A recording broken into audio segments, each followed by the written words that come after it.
अच्युतं केशवं रामनारायणं कृष्णदामोदरं वासुदेवं हरिम्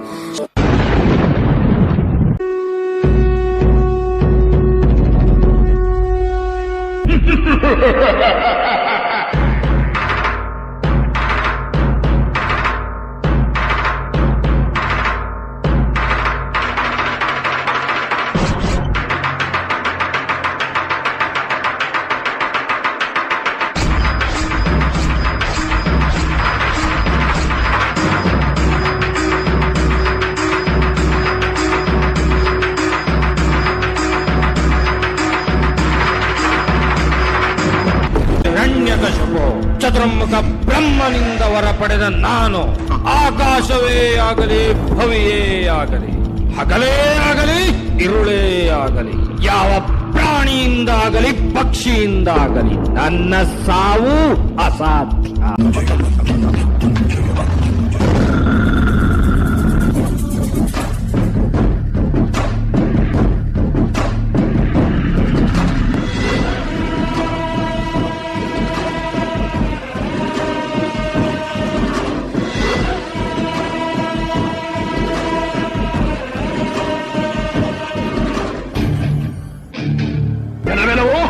ನನ್ನ ಮಗನ ಹೃದಯಾಂತರಾಳವನ್ನು ಹೊಕ್ಕು ಅವನ ತಲೆಯನ್ನು ಕೆಡಿಸಿ ಮನ ಬಂದಂತೆ ಆಡಿಸುತ್ತಿರುವೆಯಾ? ಬಂದು ನನ್ನ ಎದುರಿಗೆ ನಿಲ್ಲು. ನಿನ್ನ ಉದರವನ್ನು ಬಗೆದು ನಿನ್ನ ಕರುಳುಗಳನ್ನು ಮಾಲೆ ಹಾಕಿಕೊಂಡಿದ್ದರೆ ನಾನು ಹಿರಣ್ಯಕಶಿಪುವೇ ಅಲ್ಲ, ನಾನು ಹಿರಣ್ಯಕಶಿಪುವೇ ಅಲ್ಲ, ನಾನು ಹಿರಣ್ಯಕಶಿಪುವೇ ಅಲ್ಲ.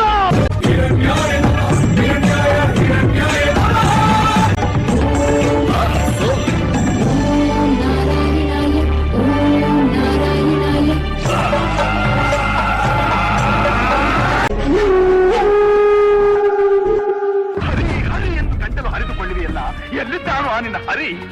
ಎಲ್ಲೆಲ್ಲೂ ಇದ್ದಾನೆ. ಸಕಲ ಚರಾಚರ ವಸ್ತುಗಳಲ್ಲಿ, ಅಣು ರೇಣು ದೃಢ ಕಾಷ್ಟಗಳೆಲ್ಲದರಲ್ಲೂ ಇದ್ದಾನೆ. ಅವನೆಲ್ಲದ ಸ್ಥಳವೇ ಇಲ್ಲ. ಸಕಲ ಚರಾಚರ ವಸ್ತುಗಳಲ್ಲಿ ಅಣು ರೇಣು ದೃಢ ಕಾಷ್ಟಗಳೆಲ್ಲದರಲ್ಲೂ ಇರುವನು.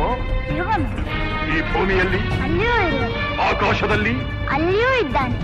ಈ ಕಂಬದಲ್ಲಿರುವನೇ ಅಲ್ಲಿಯೂ ಇದ್ದಾನೆ. ಈ ಕಂಬದಲ್ಲಿರುವನೇ ಅಲ್ಲಿಯೂ ಇದ್ದಾನೆ. ಈ ಕಂಬದಲ್ಲಿ ಅಲ್ಲಿಯೂ ಇದ್ದಾನೆ. ಅಲ್ಲಿಯೂ ಇದ್ದಾನೆ.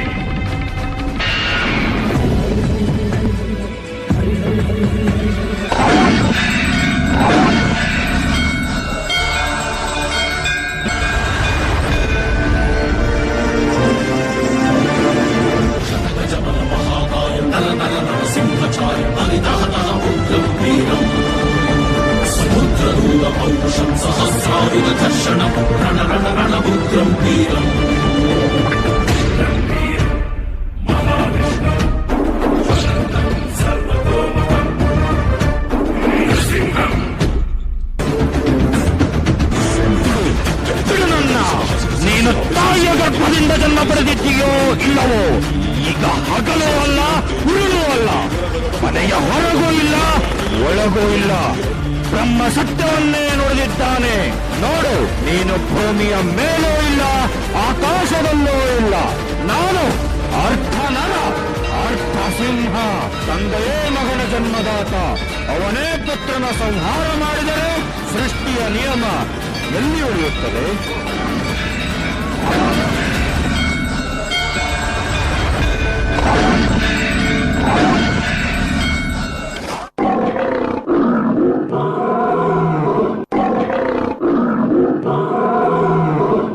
ನರಸಿಂಹ ಅವತಾರ ತಾಳಿದ ವಿಷ್ಣುವಿನ ಕ್ರೋಧ ಕಡಿಮೆ ಆಗುವುದಿಲ್ಲ.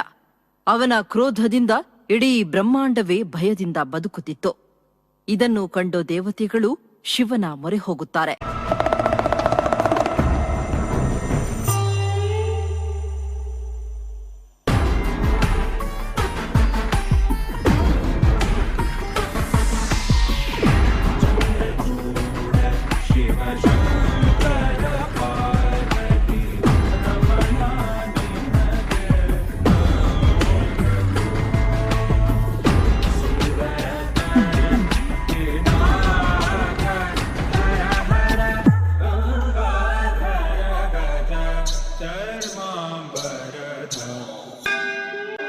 ಶಿವನಲ್ಲಿ ನರಸಿಂಹನ ಕ್ರೋಧವನ್ನ ಕಡಿಮೆ ಮಾಡಲು ಬೇಡಿಕೊಳ್ಳುತ್ತಾರೆ. ಆಗ ಶಿವನು ನರಸಿಂಹನ ಕ್ರೋಧವನ್ನ ಕಡಿಮೆ ಮಾಡಲು ತನ್ನ ಗಣಗಳಲ್ಲಿ ಒಬ್ಬನಾದಂತಹ ವೀರಭದ್ರನನ್ನ ಕಳುಹಿಸುತ್ತಾನೆ.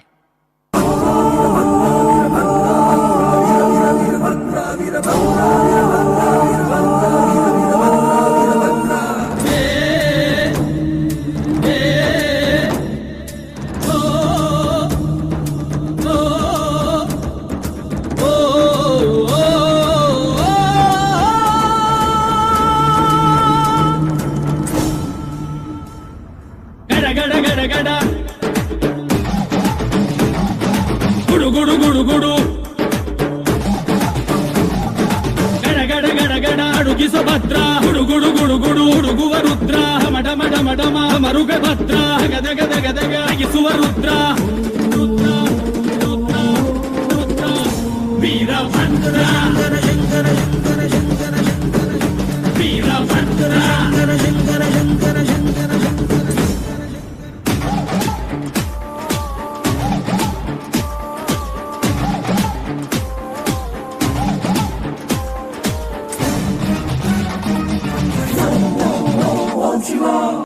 ಆದರೆ ವೀರಭದ್ರ ಈ ಒಂದು ಕಾರ್ಯದಲ್ಲಿ ಸಂಪೂರ್ಣವಾಗಿ ವಿಫಲನಾಗುತ್ತಾನೆ. ಇದರಿಂದ ನರಸಿಂಹನ ಕ್ರೋಧ ಇನ್ನೂ ಜಾಸ್ತಿಯಾಗುತ್ತದೆ. ಇದೇ ಕಾರಣದಿಂದ ಪರಮಾತ್ಮ ಸರ್ವೇಶ್ವರ ಅವತಾರವನ್ನ ತಾಳುತ್ತಾನೆ.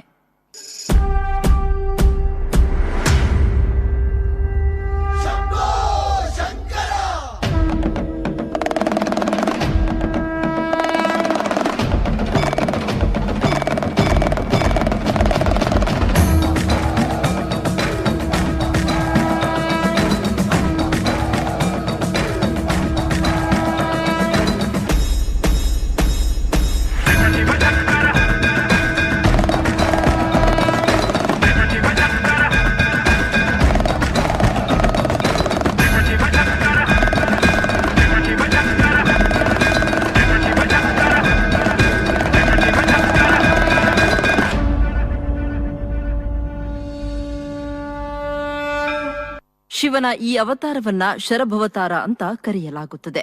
ಇದರಲ್ಲಿ ಮನುಷ್ಯ, ಗರುಡ, ಹುಲಿಯ ಸಮಾವೇಶವಿತ್ತು. ಸರ್ವೇಶ್ವರ ಅವತಾರ ಎತ್ತಿದ ಶಿವನು ನರಸಿಂಹನ ಕ್ರೋಧ ಕಡಿಮೆ ಮಾಡಲು ಎಲ್ಲಾ ಪ್ರಯತ್ನ ಮಾಡುತ್ತಾನೆ.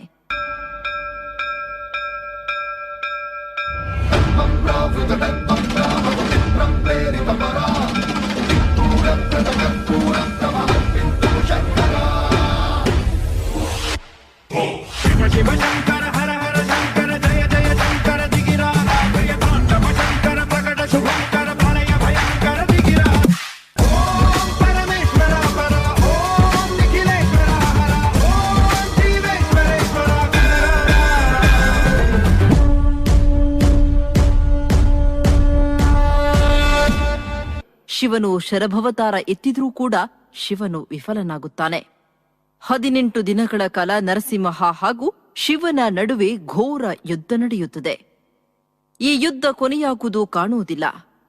ಆಗ ಕೊನೆಯಲ್ಲಿ ನರಸಿಂಹನಿಗೆ ಯಾಕೆ ಶಿವನು ತನ್ನಲ್ಲಿ ಯುದ್ಧ ಮಾಡುತ್ತಾನೆ ಅಂತ ತಿಳಿಯುತ್ತದೆ.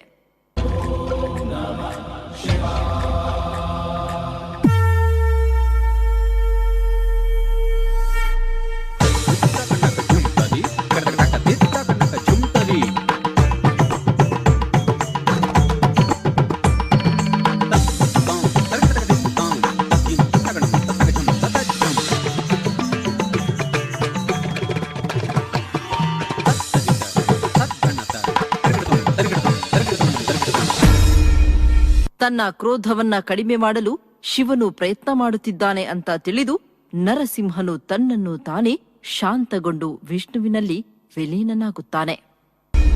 ಶಿವ ಶಿವ ಶಂಕರ ಹರ ಹರ ಶಂಕರ